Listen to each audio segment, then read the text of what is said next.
exciting in there. All sorts of different wares. Yes.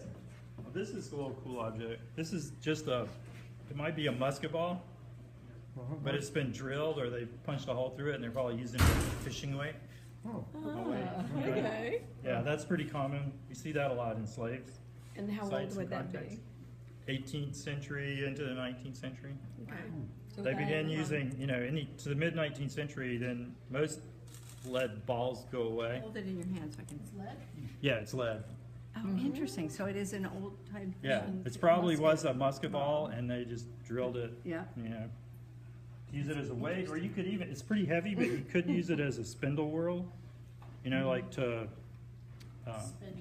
make thread, you know, when you're making yarn out of right, fibers. right. They're usually not quite as heavy, but it would work the same way. It is fascinating. It's so neat to know what we have. We have some Wow. stuff that goes That's a nice back in these. shell edge. It's a real nice shell edge. It's nothing matters. What is that called? It's a shell edge pattern is what it's called, and they have it, yeah, earthenware, green, English feather edge pattern, feather edge or shell edge. It's probably pearlware, again, 1780s to 1820s. That's when it was made. And there's several It's on. It's on. There's several vessels there with several different kinds. I'm getting ready to do an analysis of some stuff we have from a site.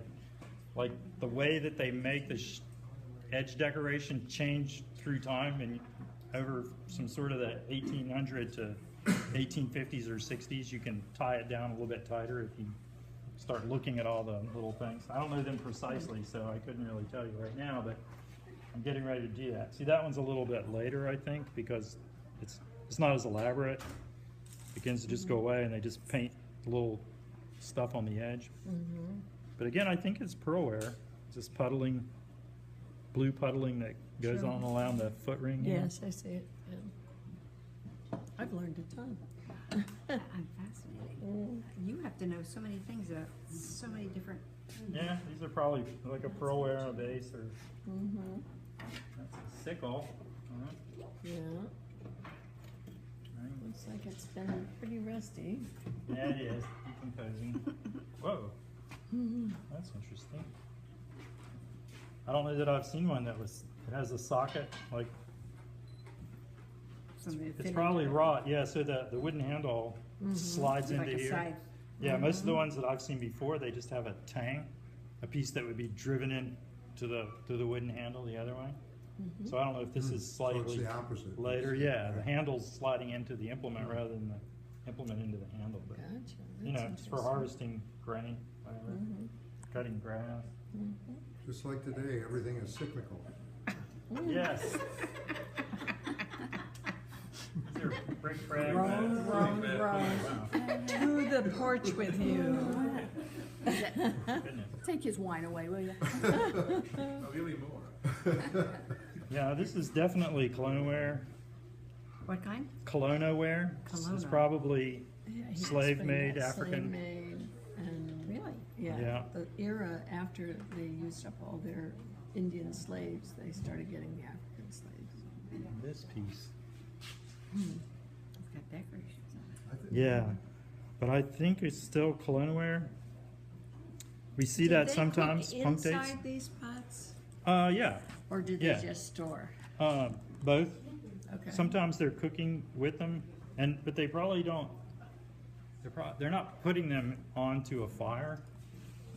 You know, Okay. they would probably have the pot and they would Set it in set it, ashes, and then maybe? yeah, or they bring coals and put them around the pot, or even some of them probably have they're like Dutch ovens and they have a cover and they put the coals on top and the coals at the bottom.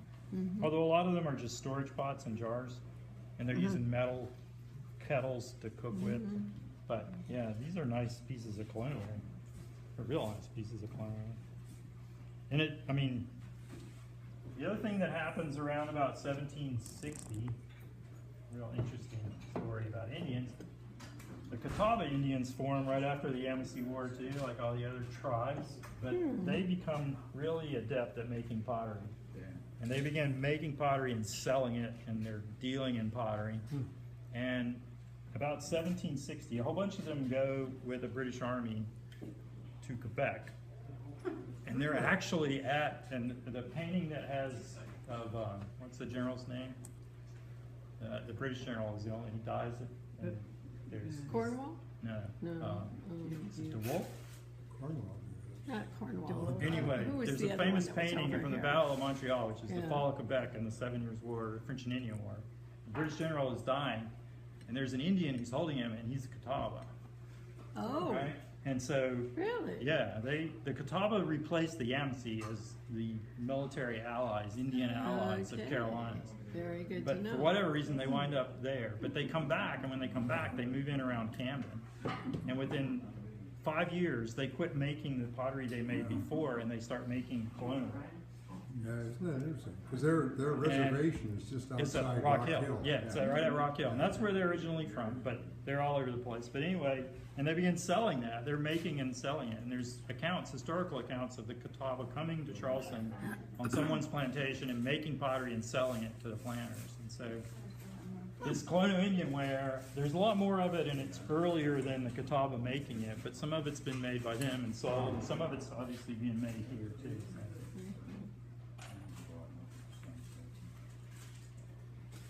Yeah, this is probably whiteware. They have it as a black transfer printed ware, I guess, but it's probably just Yeah, we blue. saw It's it like a on the flow web. blue. There's a Yeah. lot of glaze, and that's usually in whitewares. It might be a little bit burned too. That's why it's a little darker. You get this kind of Mhm. change in the stuff. Yeah, that's nice. It's like a glass tumbler or some sort of glass, a table glass, something that you would drink out of as opposed to storage vessels. So you're coming and going. Yeah, and these are probably whitewares. There's a variety of decorative. Whoa, that's pretty elaborate. But, This piece. oh wow, it sure is. Yeah. Tell us when to throw stuff out. Yeah. I mean, none There of wasn't much. He No. found one or two things that were, Okay, good. I mean, these are all. This one might be a little later, maybe into 20th century, but most of these are early 19th to late 19th century pieces. You know, throughout the 1800s. So they shouldn't be under the 1900s? oh, they're in the 1800s. They're right where they belong. Okay. Oh, mom's just looking at the wall. Yeah, this is probably whiteware, I guess. Instead of, there's a little bit of blue puddling there. It'd be nice to see more, but it's been burned a little bit, which kind of makes it. Sometimes we just call those refined earthenwares because you can't tell the difference between. Right. Yeah. How about that bottle? Okay. Now be careful. Yeah. Because it'll cut you. Oh my gosh, it's broken. Yeah. Wow. This bottle is probably early 18th century, early 1700s. Yeah. So it's in the wrong case. No. Yeah.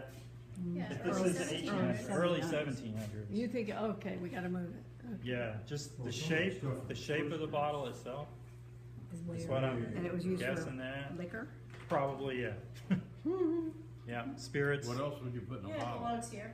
Medicine, that's a medicine. Well, a dead giveaway is the way the bottom is shaped. Yeah, when Yeah, they, right. that's That bottle, Picture of a that cow. it's a hand blown design glass. was so that the dregs would go down into those crevices. Yeah, well, maybe. When you make the bottle, like to make blown glass bottles, you have a rod that they put in here, right? They take the rod, blow tube, And then Pipe. when they pull it out, the bottom right, they pulls make it out. a glob. Okay. Well, no, in order, as it begins to, the glob begins to run off the blowpipe, right? If you start blowing into it, it'll slide off. So they have another tool called a pontle, which is an iron rod, and they grab the bottom of the glob of glass and they begin to blow it into here and make the bubble, and it's melting and goes up around this. So Right. you have this kick up because the whole thing's deforming and melting down around the pontle. And once they get it to the point where they've got it shaped and it's cool enough, they break the pontle off. And usually there's a scar, and you can feel it if you run your finger in Where it here, breaks off. where they break it off. Sometimes it's really sharp. This one is Yeah. quite It's smooth. its belly button. Yeah, But but it's in there, so so it's it that doesn't matter. it's an effect of that whole thing of settling, of the whole glass thing settling So what around. gave it its patina? just exposure to ultraviolet radiation and time. So is that like copper or? Yeah, there were metals that they mixed into the glass to clarify it, to make it clear. I mean, it was green, but to make it so it's not cloudy, to clarify the metals, and over time those leach to the surface, and when they Gotcha. come out, they make this patina. And that's a nice bottle. I have a book that I brought, like the nature of the kick-ups and the shapes of the bottles kind of change through time, and you can sort of date them that way. I can show you the book.